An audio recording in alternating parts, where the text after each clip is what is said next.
I've lost over 60 pounds on the keto diet over the past 5, 6 years, and I've absolutely felt great. And we are the dreamers of dreams. Living life, spinning like a merry-go-round. Traveling all around the world, you know we get around. Good vibes only. You know it's the one and only Justin Bravo. Yeah, that's my number one homie. Subscribe. Come on. Yo, Goat Gang, what's going on? So I joined a bunch of Facebook groups, and I wanted to get a pulse on what was going on in the keto community, and I wanted to get ideas for keto videos and stuff like that. So as I joined these groups on Facebook, I was looking around, and oh my gosh, there's so much misinformation about the keto diet, and a lot of people seem to really not understand what they're trying to do.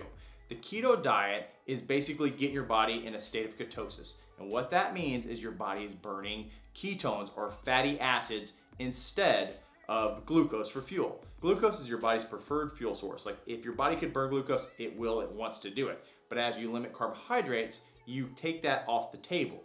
So then your body's forced into a state of ketosis where it takes fatty acids, and in the liver, they're turned to ketone bodies, and then you're burning that for fuel. Now, a lot of people are eating a lot of protein. So they're eating a ton of chickens and protein shakes and all this other stuff, trying to do the keto diet. And absolutely, you can be in a state of ketosis with a higher protein count.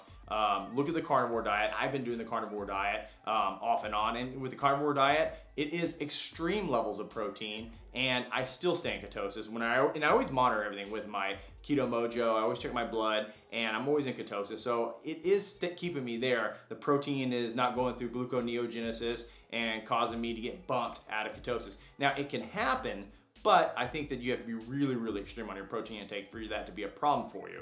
But what I think the bigger problem is this, that because you're not eating enough fat, if you don't get enough fat in your system, you haven't got your body used to using fat for fuel.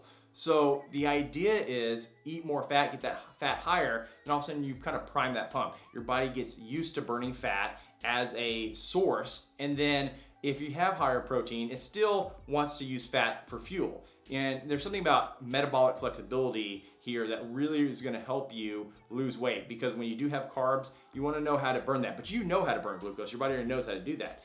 But does your body know how to burn fat? And it may not. And that's why when you wanna get a sufficient fat intake, and that's why they say 60-65% of your macronutrients need to come from fat. And the best way to track that is to get a macro calculator, like MyFitnessPal or something like that. Actually put all your food in. I know it's tedious, I know it's a pain in the butt. Put it in, actually track it. Are you hitting a true 60-65% macro? If you're not, this could be causing you problems. And even better, get a Keto Mojo, test your blood. Because if you're in ketosis, then you're doing things right. If you're not, then something's wrong.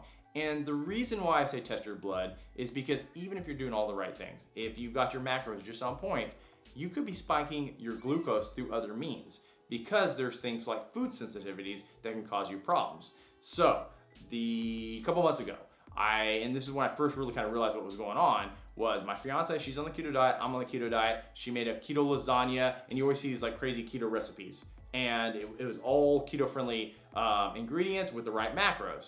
Well, we both tested our blood before and after, and my blood before and after, ketones were high, and my glucose was low. So there was no problems.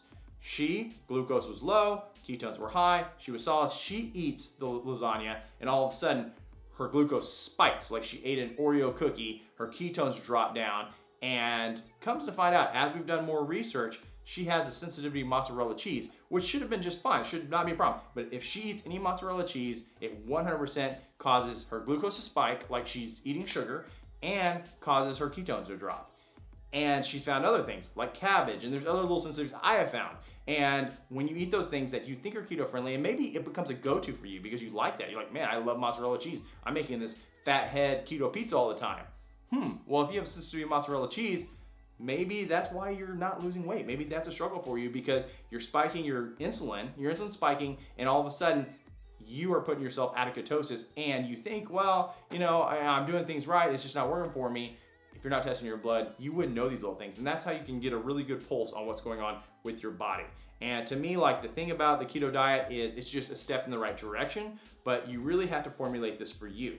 Not only are you doing the right things macronutrient wise, but you need to be monitoring because you could have food sensitivities that are causing you problems. And I had no idea that this was gonna be a problem for me or my fiance, but it has been.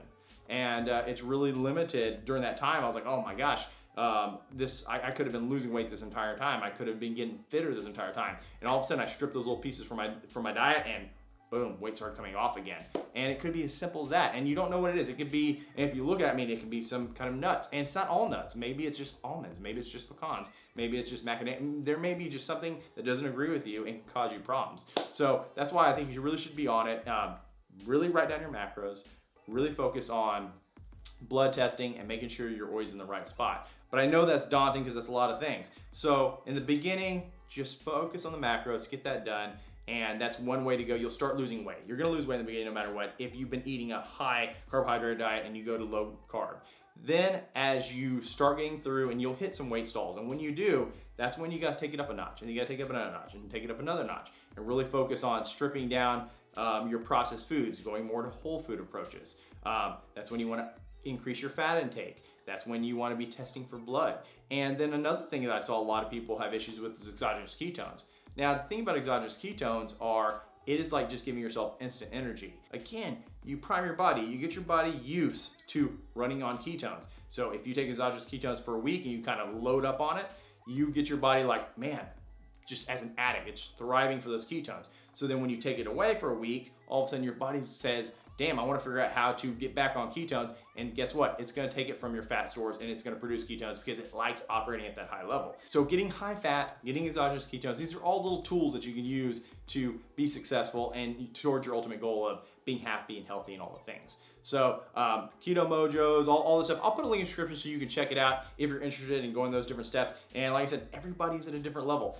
From beginner to expert keto guys, like you got a lot of stuff. There's a lot of stuff in between. And I'm just trying to do what I can to put my knowledge out there because I'll tell you, I've lost over 60 pounds on the keto diet over the past 5-6 years, and I've absolutely felt great. It's something that I've kept off. It's not, my weight maybe will go up 4 or 5 pounds as I go a little heavier on carbs, but then I strip back down by going keto hardcore again and lean out some more. So anyway, go gang, man. I hope y'all are doing the things. Hope y'all are enjoying life and being healthy and all this stuff. And you have any more questions about keto, hit me up on Insta at Justin Bravo or right here in the comments, and I'd love to answer them. I love any ideas for keto videos that you want me to go in depth about. I'd love to do it. Go gang. Until tomorrow, be great.